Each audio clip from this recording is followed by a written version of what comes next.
గణపతి నిమజ్జనం కోసం అన్ని ఏర్పాట్లు పూర్తి చేసింది జీహెచ్ఎంసీ. ఎన్టీఆర్ మార్గ్ తో పాటు పీపుల్స్ ప్లాజా వద్ద 40కి పైగా భారీ క్రేన్లను ఏర్పాటు చేశారు. హుస్సేన్ సాగర్ లో నిమజ్జనం అయ్యే వినాయకుల కోసం చేసిన ఏర్పాట్లపై మా ప్రతినిధి రమేష్ మరింత సమాచారం అందజేస్తారు. హైదరాబాద్ నగరంలో జరుగుతున్నటువంటి గణేష్ ఉత్సవాలకు సంబంధించి గణేష్ నిమజ్జనం కోసం అన్ని ఏర్పాట్లు పూర్తి చేసింది జీహెచ్ఎంసీ. హైదరాబాద్ నగరంలో దాదాపు 3 లక్షలకు పైగా గణేష్ విగ్రహాలను ఏర్పాటు చేసినట్టుగా కూడా అంచనా ఉంది. ఇందులో దాదాపు 1,50,000 విగ్రహాల వరకు కూడా ఇక్కడ హుస్సేన్ సాగర్లోనే నిమజ్జనం చేసేటువంటి అవకాశాలు కూడా ఉన్నట్టుగా అధికారులు అంచనా వేశారు. ఈ నెల 18న ప్రారంభమైనటువంటి గణేష్ చతుర్థి ఉత్సవాలు ఈ నెల 28తో ముగియనున్నాయి. అదే రోజు ఈ విగ్రహాలన్నింటినీ కూడా ఈ హుస్సేన్ సాగర్లో నిమజ్జనం కోసం తీసుకురాబోతున్నారు. హైదరాబాద్ నగరంతో పాటు జిల్లాలకు సంబంధించినటువంటి విగ్రహాలను కూడా హుస్సేన్ సాగర్కు తీసుకొస్తారని అంచనాలు ఉన్న నేపథ్యంలో ఇప్పటికే క్రేన్లను కూడా ఏర్పాటు చేయడం జరిగింది జీహెచ్ఎంసీ అధికారులు. ఇటు లోయర్ ట్యాంక్ బండ్ నుంచి అదేవిధంగా పీవీ మార్కెట్ అదేవిధంగా పీపుల్ ప్లాజా వద్ద కూడా గణేష్ నిమజ్జనం కోసం క్రేన్లను ఏర్పాటు చేయడం జరిగింది. ఈ 4-5 క్రేన్ల వద్ద కూడా ఖైరతాబాద్ గణేష్ విగ్రహాన్ని నిమజ్జనం చేసేటువంటి అవకాశాలు ఉన్నాయి. ఇప్పటికే ఏర్పాట్లు అయితే పూర్తి చేయడం జరిగింది. అయితే ఈ చిన్న వినాయకులు ఇప్పటికే నిమజ్జనాలు చేస్తున్నటువంటి పరిస్థితి కూడా ఉంది. 1,00,000 వినాయకుల విగ్రహాలను కూడా హుస్సేన్ సాగర్లో నిమజ్జనం చేస్తారనేది అంచనాలు ఉన్నాయి. వీటికి సంబంధించి ట్యాంక్ బండ్ అదేవిధంగా పీపుల్స్ ప్లాజా వద్ద దాదాపు 40కి పైగా క్రేన్లను కూడా జీహెచ్ఎంసీ ప్రతి ఏడాది ఏర్పాటు చేస్తుంది. దీంతోపాటు గ్రేటర్ వ్యాప్తంగా 33 చెరువులతో పాటు 72 చోట్ల కూడా చిన్న పార్ట్స్ ఏవైతే బేబీ పార్ట్స్ను కూడా ఏర్పాటు చేయడం జరిగింది.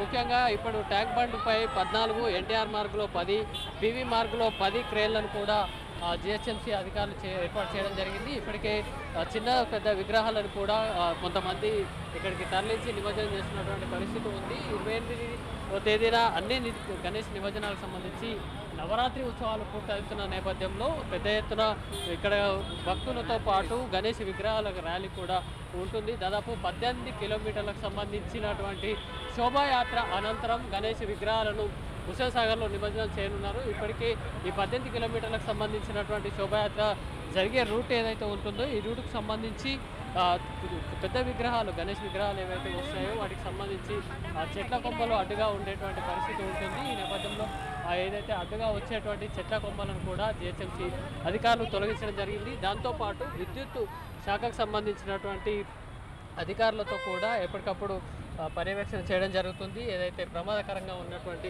విద్యుత్ తీగలను తొలగించడంతో పాటు చెట్ల మీద ఉన్నటువంటివి అలాగే విగ్రహాలకు అడ్డుగా వచ్చేటువంటి విద్యుత్ తీగలకు సంబంధించి వాటిని కరెంట్ షాక్ అటువంటి ప్రమాదాలు జరగకుండా ఇప్పటికే చర్యలు తీసుకోవడం జరిగింది.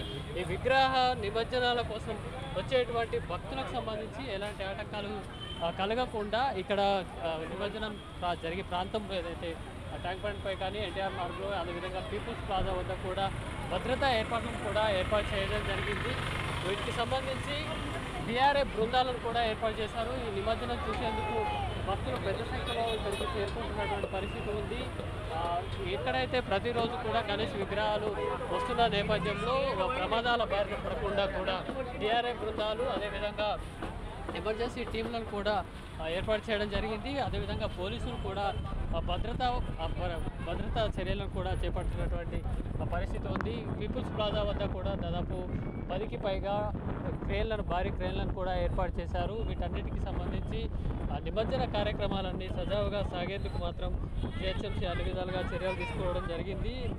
దాదాపు ఈ ఖైరతాబాద్ వినాయకుడు 63 అడుగుల భారీ ఎత్తులో ఉన్న నేపథ్యంలో వీటికి సంబంధించి ఎలాంటి ఇబ్బందులు కలగకుండా భారీ ఎత్తున ఈ నిమజ్జనం ఏర్పాట్లు అయితే చేయడం జరుగుతుంది. 18 నుంచి 28 వరకు కూడా ఈ గణేష్ ఉత్సవాలు అయితే కొనసాగుతాయి. ఈ నిమజ్జనానికి సంబంధించి 40కి పైగా భారీ క్రేన్లను ఏర్పాటు చేయడంతో పాటు పోలీసు అదేవిధంగా డిఆర్ఎఫ్ బృందాలను కూడా ఇక్కడ ట్యాంక్ బండ్ హుస్సేన్ సాగర్ పరిసర ప్రాంతాల్లో అప్రమత్తంగా వచ్చినటువంటి పరిస్థితి అయితే ఉంది. వీడియో జర్నలిస్ట్ హరీష్తో రమేష్, హైదరాబాద్.